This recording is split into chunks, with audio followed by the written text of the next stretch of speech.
This video is AS Vectors. It's chapter 8 in our notes booklet. You should have a good idea of what a vector is because we've been using them in mechanics, but just to remind you, a vector has magnitude and direction, so it's looking at its size and its direction. A scalar just has size. If we were drawing it, we might say we're going from that point to that point, so we'd represent it by a line. The arrow represents the direction, the size of the line represents its magnitude.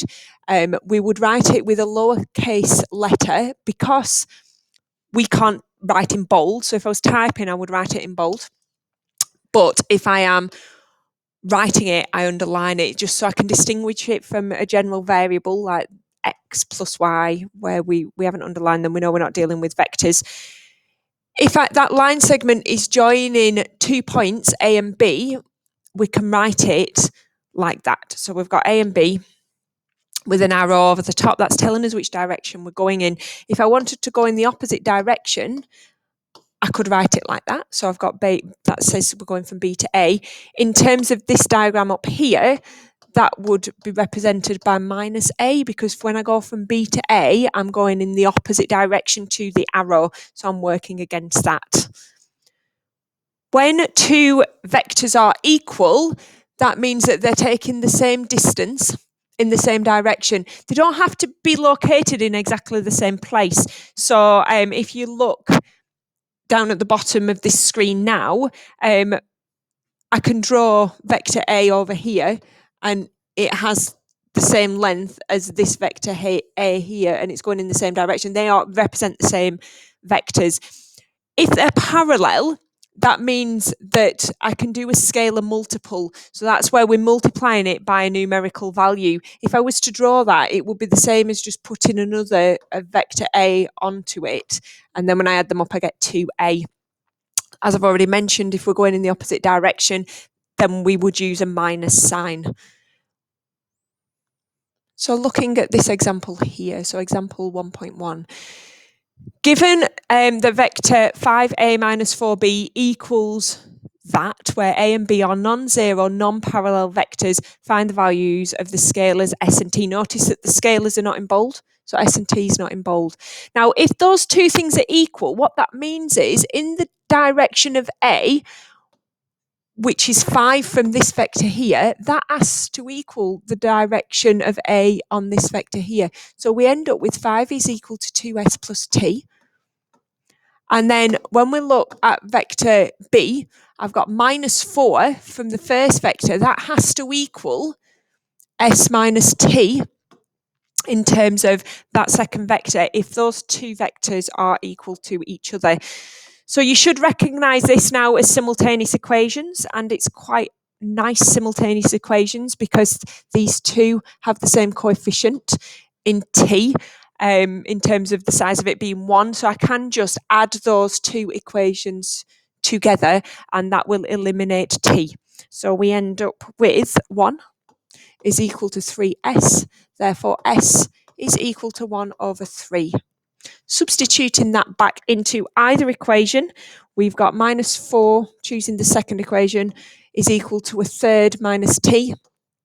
Adding the t across and adding the 4 across takes me to t equals 13 over 3.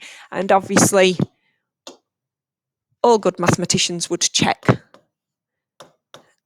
they're working out, and please don't forget to do that when you're working on this as well. So that should just be straightforward GCSE simultaneous equations. The point of that question is that if that vector is equal to that vector, then I can look at the part that goes with A and I can look at the part that goes with B separately. Example 1.2, so show that these two vectors are parallel. So we've got 6a plus 8b. If they are parallel, then I should be able to multiply one of these vectors by a scalar and it equals the other vector. So think back to the diagram above where we had vector A, and we had vector A, and then when we had 2a, it was parallel to it because it was going in the same direction and it just had two of those lengths. This is just a more complicated version of that. So I've got a vector 6a plus 8b.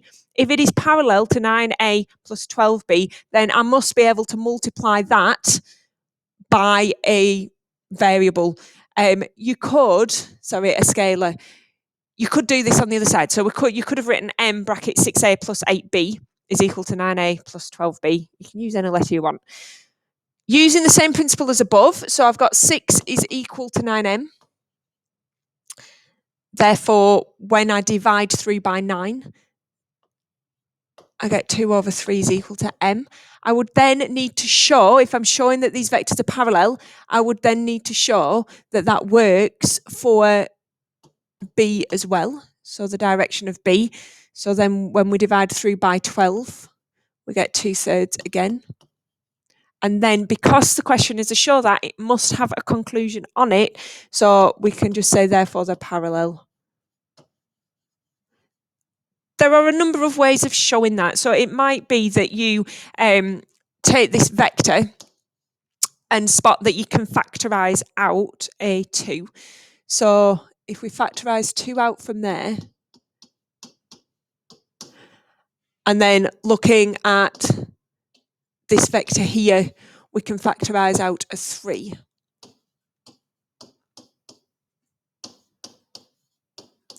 You can then go on to show that you've got a scalar multiple landing at 2/3 again in terms of being able to multiply that red one in order to get back to the blue one, or however you decide to show it. As long as it's got a conclusion and it's clear what you're doing,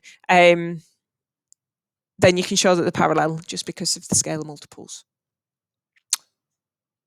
Moving on to the next example. So this is a geometrical example. So we're using this diagram that we've got on the right to move. These should all have arrows on the top which haven't translated across to this document. So if it hasn't printed in your notes, it has on the one that I've printed out, but if it hasn't printed on your notes, you need to add those arrows into it because that is telling us the direction that we're going. So P to Q with the arrow on the top is telling us that that has got vector 3a, and that arrow on that line is telling us also that it's P to Q. So that diagram should match up to the information given in the question. P to X is equal to KP to R. So what that's saying is P to X lies on that line P to R. Now I know we can see that there, but the vectors are also explaining that because we've got a scalar K that's multiplying P to R. So those two vectors, P to X and P to R, are parallel. Obviously, if they're starting at the same point, so if they're both starting at P and they're parallel, it must be that they lie in the line PXR. So find in terms of A and B and K, P to S. So that means I'm starting at P, I'm finishing in at S. I'm not going to go directly there. I have to go on a route of vectors that I know. So I'm going to go P to Q, Q to R, R to S. So P to Q is 3A, Q to R is B, and then because I'm coming backwards when I do R to S against the arrow, that gets a minus 4A. So that simplifies down, just like collecting like terms in algebra, that would simplify down to B minus A.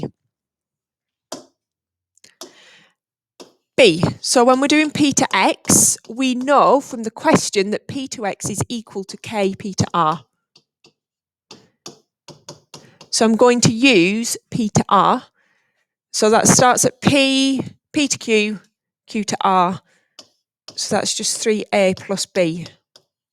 And I can leave that like that. You can expand that out as a normal bracket if you wanted to. So you could write it as 3KA plus KB. But for now, I'm going to leave it looking like that. When we're doing C, so S to Q. S to Q, I'm going to go S to R for A, and then R to Q minus B. Again, doesn't need simplifying.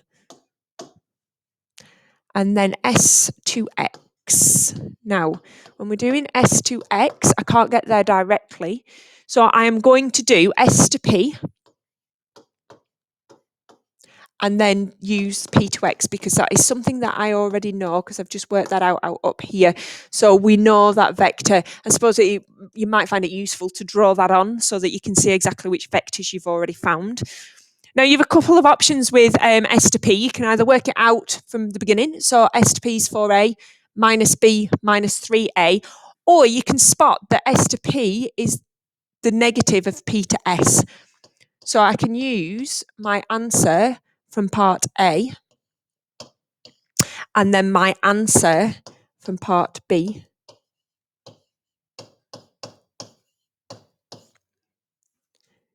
That minus sign going into that bracket gives me minus B plus A. So it multiplies both of those terms, and then I've got 3KA plus KB. To tidy that up, I'm going to factorise the A out. So I'm going to collect those two terms together, which is 3KA plus A, and factorise the A out, which gives me 1 for the A and 3K for the 3KA. And then for the B, we have minus 1 and K. So I'm going to write those that way round. Oops, that's a minus 1. And I can leave my answer like that. So that's simplified down that way. Use the fact that x lies on S to Q to find the value of K.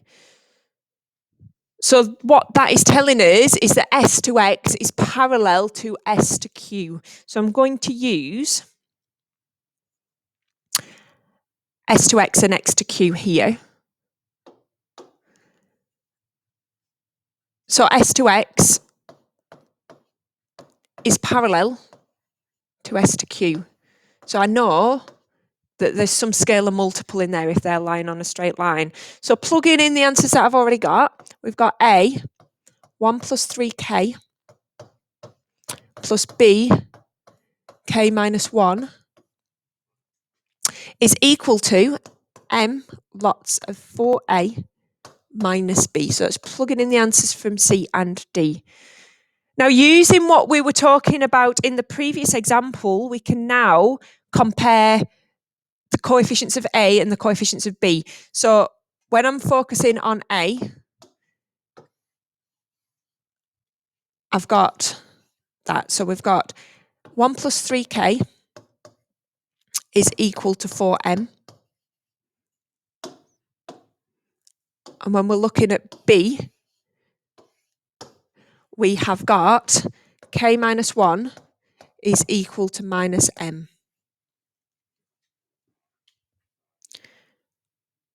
Simultaneous equations again. Now, M was something that I introduced in order to be able to do the question. The question is asking me to find K. So I'm not going to eliminate K, I'm going to eliminate M.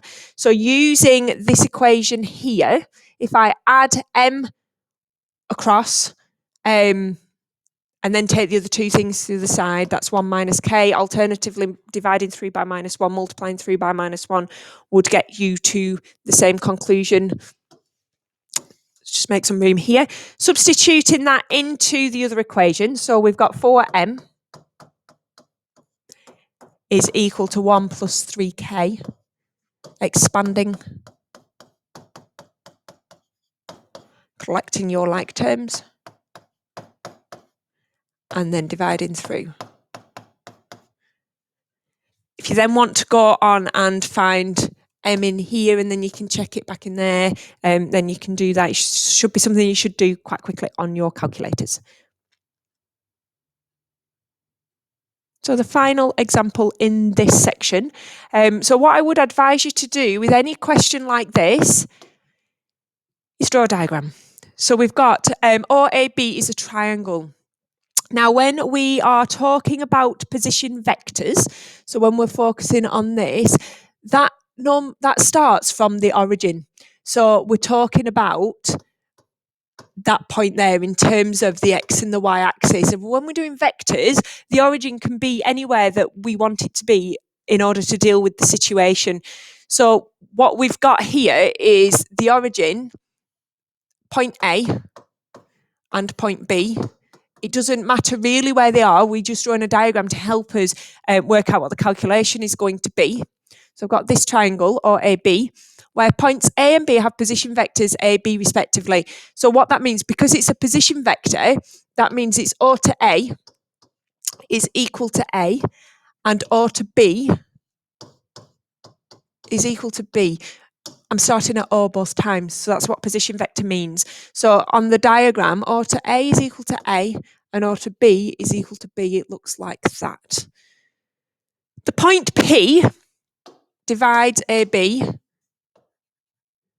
in the ratio 1 to 2. Now be careful with your ratios. I'm sure you'll remember from high school, total number of parts there is 3. So that is a third, and that is 2/3.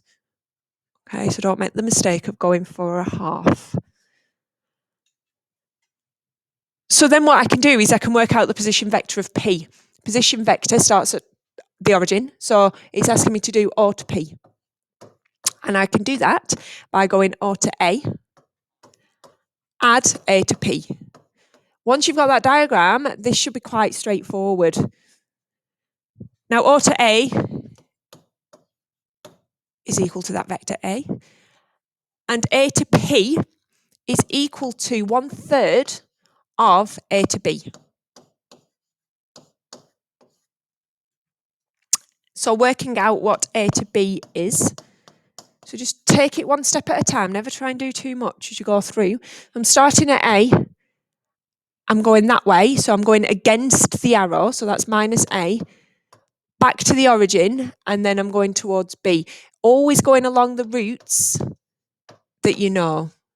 So I've gone A to O and O to B, so I've got a minus sign in there. Collecting the like terms together, that's going to give us 2/3 of A plus 1/3 of B. And if you want to tidy that up a little bit, you can factorise out 1/3, although it is not necessary, but it does make it look a little bit nicer. Exercise 11A, questions 3, 6, 8 and 11 are advisable to be completed at this point.